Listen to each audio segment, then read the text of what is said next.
Mes sœurs, aujourd'hui, si vous voulez être une femme heureuse, être une femme épanouie, il faudra que vous appreniez à vous aimer, mais surtout à vous mettre en priorité. Je le dis parce qu'on a grandi dans des sociétés où la femme, de nombreuses femmes sont éduquées pour servir, pour donner aux autres.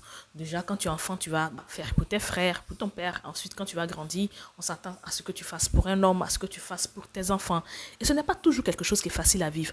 Et résultat, de nombreuses femmes aujourd'hui sont des adultes, mais elles ont passé le temps à donner, à donner, à donner aux autres sans recevoir et se sentent frustrées.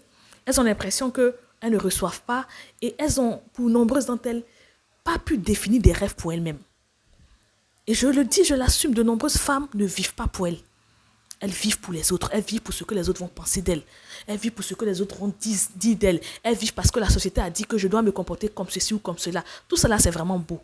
Mais toi-même, là, tu veux quoi pour ta vie? Parce que c'est ça qui est le plus important. Il faut une déconstruction au niveau des femmes et il faut qu'elles comprennent que si elles veulent être heureuses, il faudrait qu'elles fassent des choix pour elles-mêmes. Des choix qui vont les rendre heureuses, des choix qui vont préserver leur santé mentale. Il ne faudrait pas que parce que tu veux plaire aux autres, tu prennes des décisions qui vont te faire du mal. Parce qu'au finish, c'est toi qui vas souffrir, c'est toi qui vas assumer les conséquences. Au finish, les mêmes qui t'encouragent dans certains déboires, qui t'encouragent dans certaines choses, ne seront pas là quand tu seras en train de souffrir. La même société qui te dit, ah, tu as 40 ans, tu as 45 ans, il faut chercher à faire un enfant, ton âge avance, même si tu n'es pas marié, ça ne fait rien. La même société demain va te critiquer pour dire que tu es mère célibataire et que c'est parce que tu n'as pas été une bonne femme que tu n'as pas eu un bon homme. La même société qui dit qu'il faut rester vierge jusqu'au mariage là.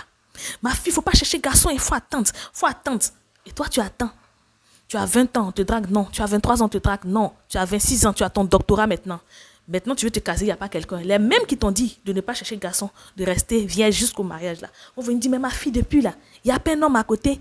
Mais pourquoi depuis là, tu n'es pas encore mariée? On dit de te marier en tant que femme. Tu dis, ok, tu te maries, il n'y a pas enfant. Les mêmes là vont venir. Oh! Toi, depuis tu es marié, tu n'as pas encore fait enfant. Depuis tu es marié là, tu n'as pas fait enfant. Mais ma fille, qu'est-ce que c'est? En fait, vous n'allez jamais satisfaire les gens. Personne ne peut faire l'unanimité. Même Jésus, qui est venu pour sauver l'humanité, n'a pas pu faire l'unanimité. Ce n'est pas vous qui allez faire l'unanimité. Donc, apprenez à vous aimer, apprenez à vous prioriser dans les choix que vous allez faire.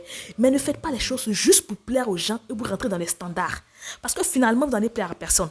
Parce que quel que soit ce que vous allez faire, quel que soit le statut que vous allez avoir dans la société, il y aura toujours des gens pour venir vous critiquer. Apprenez à vous détacher des quand dira-t-on, de ce que les autres pensent de vous et focalisez-vous sur vous-même. Ça ne veut pas dire que vous ne devez pas prendre en compte les conseils des autres. Bien au contraire, prenez en compte les conseils des autres. Mais quand vous finissez d'écouter les conseils, prenez la décision qui vous sied, qui est en accord avec votre santé mentale, qui est en accord avec votre santé physique et qui vous rend heureuse. Parce que même la Bible dit que ce qu'on fait sans conviction est fruit du péché. Je vous dis en même temps, si vous mourrez aujourd'hui, si vous tombez aujourd'hui, là, les gens vont venir, vont pleurer. Rip, oh, c'était une bonne femme, c'est fini. Mais après ça, là, la vie va avancer. Les gens vont avancer. Même ceux pour qui vous comptiez beaucoup seront obligés d'avancer parce que c'est comme ça la vie. Donc la seule chose qui vous appartient, c'est votre vie maintenant que vous êtes vivante. Donc faites les choix qui vous rendent heureuse. N'essayez pas de plaire à tout le monde. Donc sinon finalement vous allez mourir avec le cadavre au visage serré.